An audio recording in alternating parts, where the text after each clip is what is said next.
You're listening to Puma Podcast. Hi, I'm Bella Perez Rubio, Puma Podcast for Teka Teka News. In 2023, we checked in on the decades-long effort to recover the Marcos family's ill-gotten wealth. We revisit that episode today.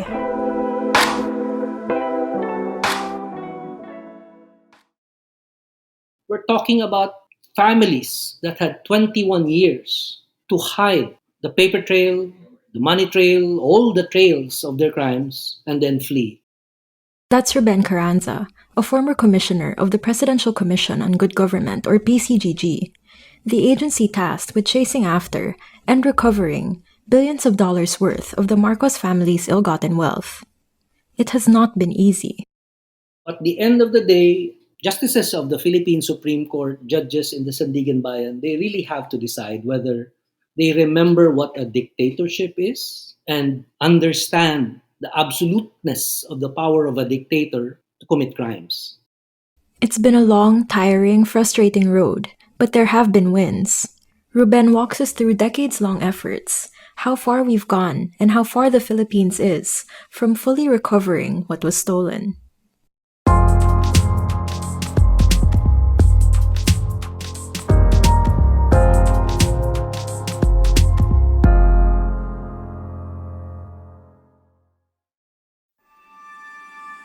In July 2023, the Philippine Supreme Court upheld the decision of the Sandigan Bayan, the country's anti-corruption court, to dismiss a 1 billion peso forfeiture case against the Marcoses, the family of Ferdinand Bongbong Marcos Jr., the incumbent president, and the son of the late dictator Marcos, and their cronies. When news like this breaks, and there have been a handful of other cases where the Marcoses beat charges against them, many Filipinos read it as injustice. And more worrying, maybe as a trend. Especially with the new Marcos as president, they ask, is this an indicator of how everything else will go from here on? Ruben now works with the International Center for Transitional Justice in New York, but he was a commissioner of the PCGG from 2001 to 2004. He was in charge of litigation and investigation, and he says, it's important for people to be dismayed, but it's also important to remember, in the Filipino people versus the Marcoses, there have also been important wins. In any case, Ruben stresses, on either side of wins and losses, the whole picture is so convoluted, it's actually not that easy to answer the question, are we winning or are we losing? So the cases are complex and very many, and it will take too long to walk through even some of them. So maybe just focus on 3 or 4 cases that are of such importance that they actually should determine how we see the history of litigation against the Marcoses. So the most important case is a 2003 decision by the Philippine Supreme Court that came out 20 years ago, July 2003. This is a case where the Swiss bank deposits of the Marcoses were involved. The case was filed as a forfeiture case under an old 1955 law that essentially says if a public official's assets are grossly disproportionate to his income, those assets will be presumed ill-gotten. As a footnote, this 1955 law, the forfeiture law, was co-sponsored by Ferdinand Marcos when he was a congressman. Using this 1955 law, the PCGG and the Republic of the Philippines, the government, filed a forfeiture case against the Marcos spouses. Imelda Marcos was a government official as well at one time. When Marcos the dictator died in 1989, his children, including incumbent Senator Amy Marcos and the current president Bongbong Marcos, were substituted together with their mother Imelda. So the entire surviving Marcos family, as heirs, all became defendants. This case was filed in 1991. Marcos Jr. actually testified at the anti-corruption court because he wanted to pursue a settlement with the Philippine government, which the PCGG, at least under Heidi Yora, refused to proceed with. So the case went up to the Supreme Court. It took years, mostly due to tactics and legal maneuvering by the Marcos camp, for the case to make it to the High Tribunal. This part Filipinos already know, and the details for that deserve their own entire episodes. What Ruben would like to underscore at this point is simply what the Marcoses actually submitted in their defense through all those years. What's important to say is this, that in the entire course of the litigation from the Sandigan Bayan all the way to the Supreme Court, the Marcoses did not present a single piece of paper to counter the allegations and proof presented by the PCGG against them. Not a single piece of paper. After 2 years of litigation in the Supreme Court, roughly coinciding with Ruben's first 2 years with the PCGG, the justices declared what Ruben calls, quote, very important things, unquote, that would become foundational to all efforts to recover ill-gotten wealth and to hold the Marcoses to account. Number one, that the legitimate income of the Marcos spouses in the entire 21 years they were in power was only 302,000 US dollars. That's right, 302,000 US dollars.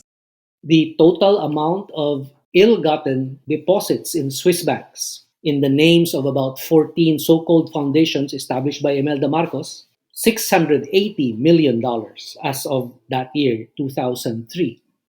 So under the 1955 law, which says that if a public official's assets are grossly disproportionate to his income, those assets will be presumed ill-gotten. And like I said, the Marcoses never presented a single piece of paper that showed how they acquired $680 million. Because the Marcoses could not account for that wealth, Ruben says the second thing the Supreme Court said and established was that Ferdinand and Imelda Marcos did, in fact, steal from the Filipino people. And this is important not just legally, but politically, given all the disinformation that has been going on in the Philippines. The Supreme Court said, and I quote, this money was stolen by the spouses, Marcoses, from the Republic of the Philippines. So it's a very explicit statement of what the Marcoses did and how much the Marcoses stole. What's important about this case is that it isn't just a case that decided that the Swiss bank deposits of the Marcoses is ill-gotten. It's a case that decided that all other assets of the Marcoses, beyond the $302,000 of legitimate income that the Supreme Court found, everything else is ill-gotten. That 1991 case that Marcos Sr. left with his heirs was so crucial that it led to at least 2 more new cases. Just a year before I left the PCGG, I filed motions in the Sandigan Bayan that used the 2003 decision as a basis for asking the Sandigan Bayan to rule on all other assets, all other cases involving assets of the Marcoses. So 2 of those cases involve jewelry claimed by Imelda Marcos left behind in Malacanang. So it's called the Malacanang collection of jewelry. The PCGG currently pegs the value of that jewelry collection at more than 200 million pesos. And the second is a $50 million deposit in Merrill Lynch, a private bank in New York, in the name of a Marcos foundation called the Relma, but really having the Marcoses as the beneficiaries, Imelda and the 3 children. So separately, these cases were litigated at the Sandigan Bayan. The motions I prepared were filed. In 2012, the Supreme Court ruled, based on the 2003 decision, almost a decade earlier, that the jewelry collection in Malacanang left behind by Imelda Marcos was ill-gotten. Obviously, because it exceeded the value of their legal income of $302,000. In 2017, the Supreme Court again ruled that the Arelma bank account, $50 million as of that year, which probably means it's about $60 million now, is also ill-gotten because it exceeds the legitimate income of the Marcoses. Of course, when the Marcoses lose in court, it's big news.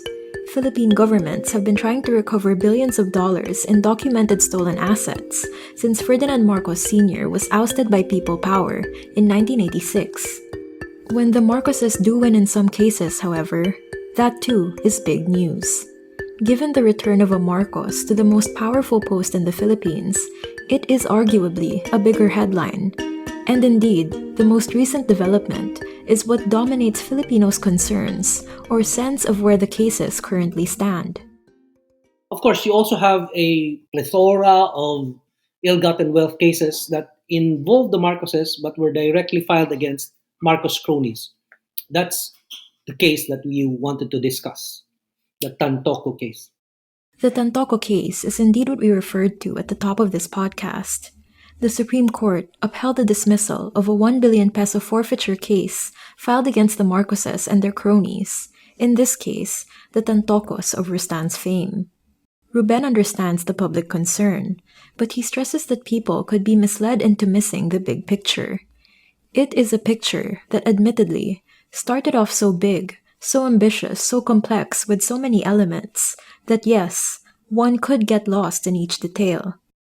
The Marcoses and the Marcos cronies were sued by the PCGG in one big case originally in 1987. Just one giant case. And you can imagine how big it is if you were to count how many cronies were actually sued. Maybe there would be about 20, 22 of them. The Marcos had so many cronies, in fact, that many were simply allowed to settle with the PCGG. But those who refused to compromise were still sued in one big case. It was the Sandigan Bayan that ordered the PCGG to subdivide the cases. And this is why you have separate cases that were filed against Eduardo Danding Cojuangco involving the cocoa levy and how he used it to acquire San Miguel Corporation, the United Coconut Planters Bank, Coco Life, and other coconut-related assets. This is why you have a separate case against Lucio Tan and Fortune Tobacco and Philippine Airlines, or why you had a separate case against Antonio Tony Boy Cojuangco and PLDT. As for the Tantoco case, Civil Case 008, Case number 8, filed against Glyceria and Bienvenido Tantoco. Glyceria, the blue lady, is one of the bluest ladies of Imelda Marcos. The Tantocos were rewarded handsomely for their loyalty to Imelda Marcos. Ruben says that they were so loyal that Glyceria Tantoco agreed to be the Marcos dummy in the acquisition of 4 tens of million-dollar buildings in Manhattan, the so-called Crown Building on Fifth Avenue, another in Madison Avenue, a mall in Herald Square, and what is now one of the Trump Towers in downtown Manhattan. Imelda Marcos wanted these as birthday gifts for her.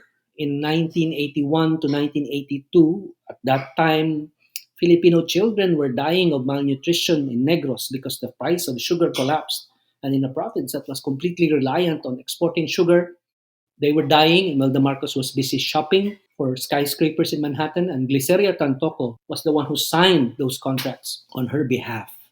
She was so loyal that when the Marcoses fled to the US and the United States prosecutors started investigating Imelda Marcos, they summoned Glyceria Tantoco to provide some statements to them while they were investigating Imelda Marcos. And she pleaded guilty. So she would rather fall for Imelda Marcos as a fall guy, in this case a fall blue lady, than betray her. That's the kind of loyalty that was rewarded by Ferdinand Marcos during the dictatorship. The problem for Filipinos listening to all of this, of course, is if all this were true, and in fact established, then why was the forfeiture case dismissed? This is really a case filed against the Tantocos with the Marcoses as co-defendants, and it alleges that the Tantocos were given, among other privileges, 25-year franchise to operate exclusively duty-free shops in the Philippines, paying only a 7% franchise tax on their profits. No income taxes, no corporate taxes, just 7% of whatever profits they declare. But that's not even the worst part yet.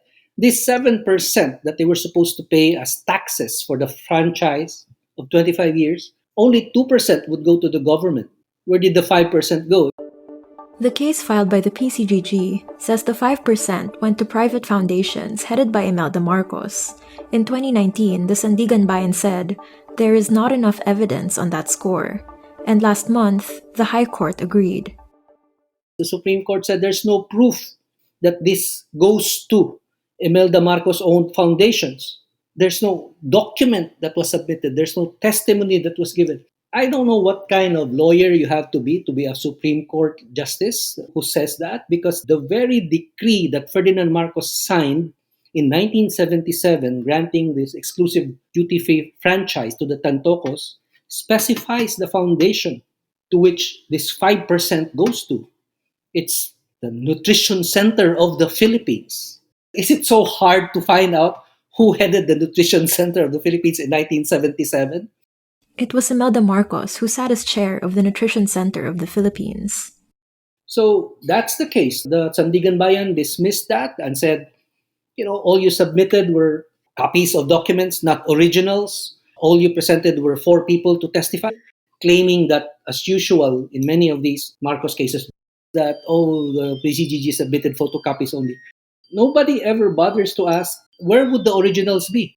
Nobody ever wonders whether a dictator would flee and neatly leave behind originals in his bedroom for PCGG investigators to discover when they go in. If you give a 25-year franchise to operate duty-free shops, do I need to show you what's wrong with that?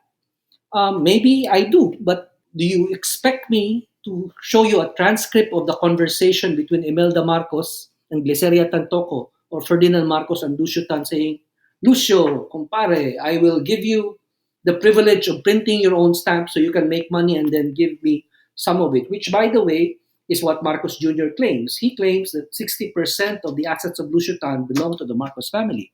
He testified to this in the civil case against Lucio Tan. So, what else do you need? Ruben says it was perhaps inevitable that the hundreds of cases against the Marcoses and their cronies would be divided and tackled separately. But he says it also overwhelmed the public and even media as they try but ultimately fail to track every single development on its own merits, as opposed to appreciating everything with one overarching context. And Ruben frets that it gives the courts a tendency or an excuse to remove or lose sight of that one big argument that should backstop all the cases filed on behalf of the people of the Philippines. Because now, each case is treated as if it were some completely isolated set of events separate from what happened during the dictatorship. The Presidential Commission on Good Government, PCGG, was established on February 28, 1986, just 3 days after the fall of the Marcos dictatorship. As Ferdinand Marcos was forced into exile in Hawaii, the PCGG's creation became the very first executive order, EO No. 1, of President Corazon C. Aquino. 37 years later, a few victories of the PCGG has far from meant complete recovery of everything the Marcoses stole. In the same vein, however, Ruben stresses that each setback also does not point to complete collapse of this decades-long effort to get everything back to the Filipino people. So, recovering ill-gotten wealth, I think there has been significant steps toward that. And the 2003 decision, I think, decisively declares and is a basis for all other efforts to recover assets from the Marcoses. For every setback, Ruben says it's important to not lose sight of what's been proven, established, won, and actually returned. If it were just being able to recover assets from the Marcoses, I think that despite long delays in litigation, despite the flaws of the PCGG's efforts, despite reports of corruption within the PCGG itself, being able to get a Supreme Court ruling that says the only assets of the Marcoses really is $302,000 and everything else is ill-gotten, being able to recover $680 million from Switzerland. And I should add, when I was in the PCGG, one of the last things I did was to draft a bill that would set aside $200 million of that $680 million to fund the reparations program for Marcos dictatorship victims. That became a law in 2013, and that was implemented by the end of 2018. That's why you have 11,103 officially recognized victims of the dictatorship. These came from the efforts of the commission, not just our commission, but commissioners before us. I should mention the recovery of San Miguel shares. 24% of San Miguel was recovered. All of United Coconut Planters Bank was recovered. PLDT shares owned by the government were recovered. There have been a significant number of recoveries. Their line is, if you don't prosecute and convict Imelda Marcos, then you didn't win. But you had a 2018 decision by the Sandigan Bayan convicting Imelda Marcos of the very same acts that led to the deposit of ill-gotten wealth in Switzerland. So the same foundations that she set up to hide $680 million in Switzerland were the same foundations that were involved in her conviction in 2018. So there is, in fact, a criminal conviction against Imelda Marcos that is now on appeal in the Supreme Court. Despite all that, and beyond the cases, meanwhile, the Marcoses are not only continuing to fight in the courts, they are back in power. I asked Ruben, given precisely his reminder that we cannot take litigation and legalities in a vacuum, given precisely that we cannot take political realities out of what happens in the pursuit of ill-gotten wealth or justice, what might the current Marcos presidency mean to the mandate of the PCGG? The fact that Ferdinand Marcos Jr. was elected president shows that it's not enough to recover ill-gotten wealth. Perhaps it's not even enough to convict Imelda Marcos. Maybe on an optimistic or at least hopeful note, alongside the creation of the PCGG, like I said, in March 1986, a year after that, Filipinos approved a new constitution. That's what we have now, right? The 1987 Constitution. And in one of the final provisions of the Constitution, so-called transitory provisions, they put in one clause that perhaps at that time people knew was significant, but many decades later people forget that it's there. It's a clause that says that efforts to recover ill-gotten wealth are not barred by time. They can be pursued forever against not just the public officials who originally acquired ill-gotten wealth, but also their heirs, their descendants. Not just Marcos, but also Marcos Jr., and not just Marcos Jr., but also the children and grandchildren of Marcos Jr. can be sued to recover ill-gotten wealth that they inherit. There are no deadlines.